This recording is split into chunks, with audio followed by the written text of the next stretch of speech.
Before I really get into today's video, I just want to say, first, that I do enjoy Chris Sims, and two, I enjoy watching Pro Football Talk.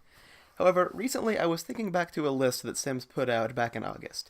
It was his ranking of the top 16 quarterbacks headed into the 2018 season. I took a lot of issue with the list at the time, and looking back on it, I think I was fairly right. Let's see what the list was. Number 16, Alex Smith. Number 15, Jimmy Garoppolo. Number 14, Derek Carr. Number 13, Andrew Luck. Number 12, Philip Rivers.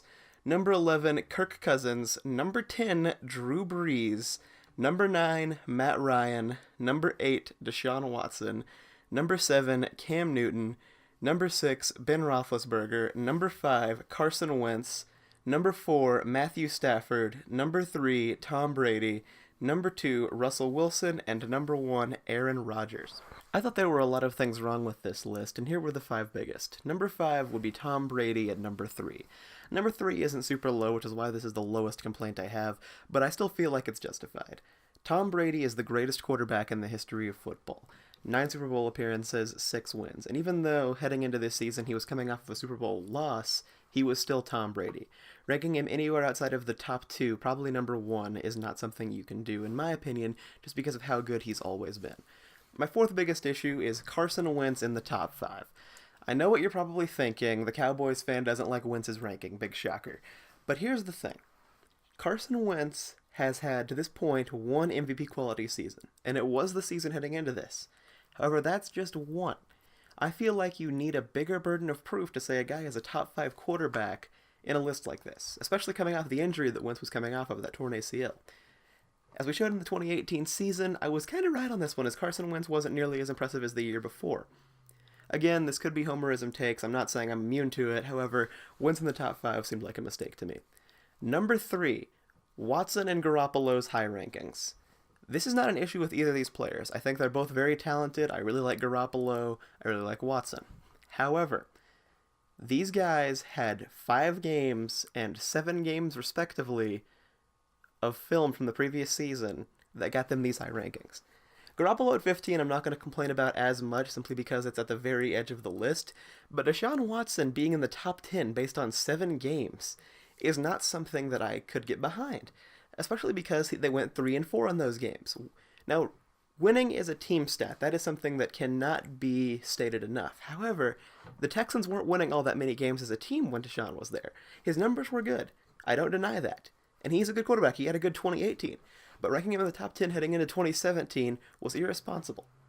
Number 2, you probably saw this one coming, Dak Prescott not being on the list at all. I know. Again, this could be a homerish take, but I don't think it's unfair.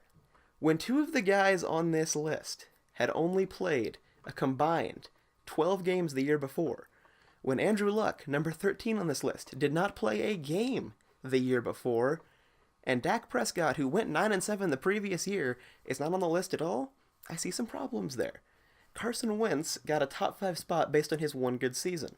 Dak Prescott should not fall out of the top 5, or the top 16, because he did not follow up his rookie season with as good of a second season. I don't think.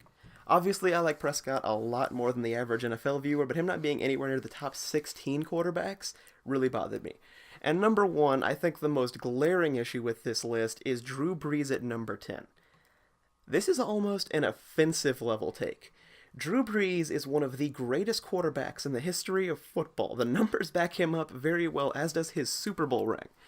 Ranking him at 10, behind the likes of Wentz and Deshaun Watson, was just completely absurd to me.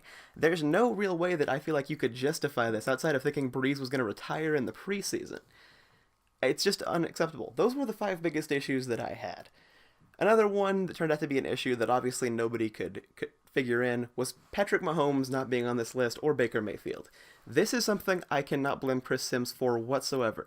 Ranking a rookie on this list or a guy with 1 game experience on this list would have been irresponsible, and I'm glad he didn't do it. And that was my thoughts in general on Chris Sims's preseason quarterback rankings. It's hard to get these things right. I guarantee my list at the time wouldn't have been very good either. However, there were some pretty glaring issues that I noticed at the time that I think I turned out to be at least somewhat correct on. But what do you guys think about this? Let me know about this list in the comment section. Do you think Chris was pretty much right? Do you think he was completely wrong? Do you have some disagreements here that I didn't even mention? Let me know. Subscribe if you'd like to see more content. We're going to have a good week here at Kickoff Commentary as we keep trying to upload every single day. This has been Kickoff Commentary, and have a great day.